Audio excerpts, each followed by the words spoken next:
Strategi menyusun buku ajar ilmu hukum yang diakui Dikti.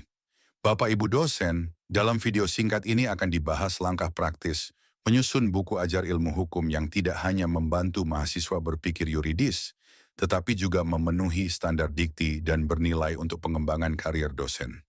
Buku ajar hukum bukan sekadar kumpulan teori, melainkan buku kerja mahasiswa yang berbasis CPL dan RPS, yang memandu mereka belajar langkah demi langkah melalui penjelasan, studi kasus, dan latihan. Biasanya buku ajar lahir dari riset atau praktik dosen di bidang keahliannya, sehingga materi lebih relevan, kontekstual, dan mudah diintegrasikan ke dalam perkuliahan. Secara format, Dikti mensyaratkan buku ajar ber-ISBN diterbitkan oleh penerbit yang kredibel, memiliki panjang minimal sekitar 50 halaman, dan idealnya 100 halaman atau lebih, serta isinya runtut mengikuti silabus. Struktur lengkap buku ajar hukum terdiri dari bagian awal, bagian isi, dan bagian akhir.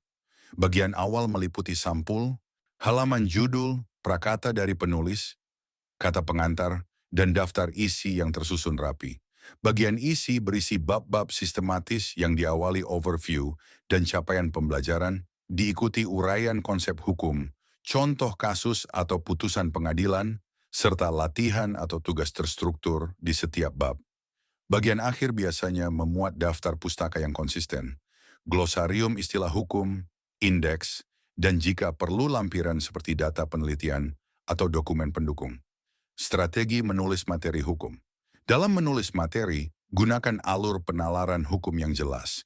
Misalnya metode IRAC, issue, rule, application, dan conclusion, agar mahasiswa terbiasa berpikir seperti seorang juris. Bahasa perlu yuridis, namun tetap komunikatif, dengan definisi operasional yang tegas, contoh praktis dari konteks lokal, dan paragraf yang tidak terlalu panjang. Kontekstualisasikan norma dengan realitas sosial dan budaya, misalnya mengaitkan hukum lingkungan dengan kearifan lokal seperti Trihita Karana, serta menambahkan studi kasus aktual dari kebijakan atau putusan pengadilan. Rancang buku untuk mendukung student-centered learning. Diskusi kasus, simulasi sidang, role play, dan latihan penulisan legal memo, opini hukum maupun kontrak. Integrasi ke pembelajaran dan penerbitan.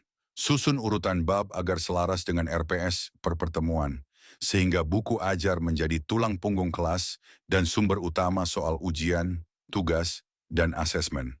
Bapak Ibu dapat menerbitkan buku melalui hibah internal kampus, penerbit akademik atau penerbit komersial, asalkan memiliki ISBN dan memenuhi standar Dikti. Manfaatnya tidak hanya untuk kualitas pembelajaran, tetapi juga untuk angka kredit, reputasi akademik, dan penguatan portofolio keilmuan Bapak Ibu sebagai dosen hukum.